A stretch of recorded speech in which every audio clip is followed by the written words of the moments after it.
Sveiki, gyvi, čia Agnė Juškėnaitė ir šiandien mes išpakuosime Y kartą.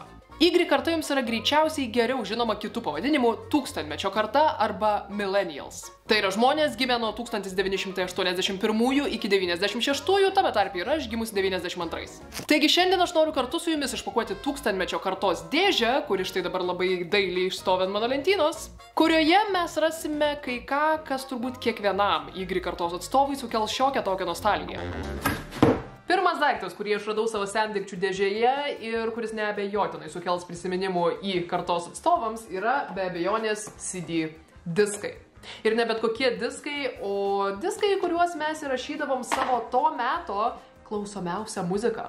Mano atveju tai yra alternative, classical, instrumental, oldies, retro ir, žodžiu, visiškai standartinis paauglės playlistas, ar ne?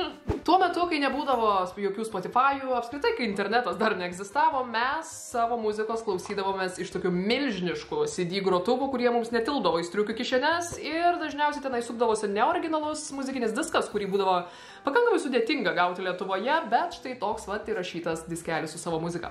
Tęsiant toliau ir kalbant apie 90-2000 laikotarpį, net jeigu dabar ir nebeskaitote komiksų, greičiausiai pamenate, kad tuo metu buvo leidžiamas labai populiarus komiksas Donaldas ir kiti. Šis komiksas yra leidžiamas ir dabar, o aš pati savo tėvų namuose esu surinkusi nenormalaus dydžio šio komikso kolekciją, kuri tęsiasi nuo 93 metų. Tačiau jei esate tikras Y kartos atstovas, jūs prisiminsite ne tokius komiksus, o gerokai didesnius, storesnio popieriaus, apskritai laikraštį primenančius komiksus, kurie vadinosi Mickey Mouse.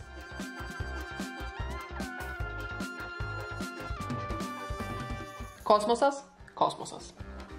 Nederėtų pamiršti ir to, kad Lietuvoje augusiai Y kartai pakankamai didelį įtaką darė ir šiokie tokie istoriniai įvykiai, pavyzdžiui, kaip nepriklausomybės atgavimas. Todėl nieko keisto, kad dauguma mūsų savo vaikystę praleidome šiokio tokio sovietinio prieskonio aplinkoje, apsupti sovietinių žaislų, kurios tikrai turbūt visi atsimename, ir tokių įvairių objektų, kaip pavyzdžiui ši Donaldo lempa. Hebra, aš neturiu nieko prieš Donaldą ir juolab nieko prieš lempas, bet šitai yra sovietiškiau už kilimą ant jūsų bobutės sienos. Lygiai tą patį turbūt galima pasakyti ir apie šitą super sovietinį Skrudžo Makdako žaisliuką, kuris į Putiną yra panašesnis gerokai labiau negu į bet kokią Andiną.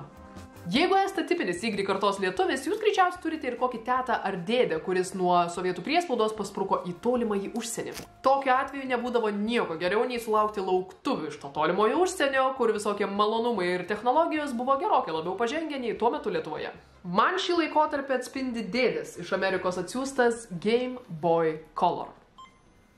Konsolė puikiai veikia ir po šiai dienai ir žinokit, realiai negaliu apibūdinti nostalgijos jausmo, kai įsijungi konsolę ir užgroja tą seną muzikėlę, kur tiesiog polifonkė, bet tai yra pusė mano vaikystės. Kalbant apie geiminimą, jaunieji Y kartos gameriai greičiausiai savo rankose galėjo turėti tokį technologinį stebuklą. Tai yra antroji PlayStation konsolė pasirodžiusi 2000 metais.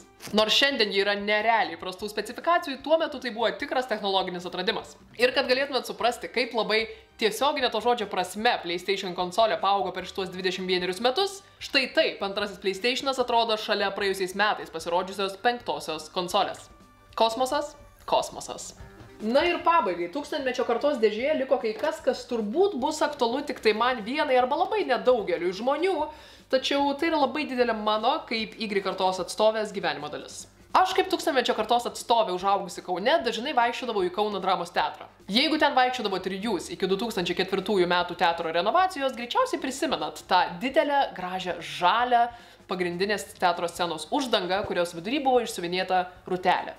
Po renovacijos ta uždanga buvo pakeista kita, visiškai atnaujinta, lygiai taip pat buvo išgriautos ir scenos grindys, viskas modernizuota ir pakeista naujai. Na, o to meto teatralams buvo padovanota štai toks prisiminimas. Su įstiklintų originalios užuolaidos gabalėliu, ant kurio išsiuvinėta ta pati rūtelė, įstatytų į originalios scenos grindų gabalėlį.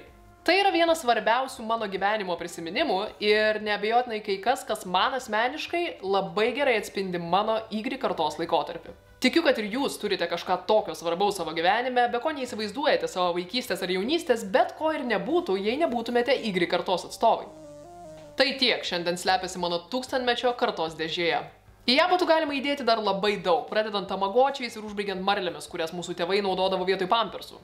Tačiau šiandien tiek, leiskit man žinoti komentaruose, kuris objektas jums sukėlė daugiausiai nostalgijos, ką galbūt ten įdėtumėt patys ir ar norėtumėt pamatyti tokios serijos antrąją dalį. Na o dabar aš su jumis atsisveikinu, iki kito karto. Ate.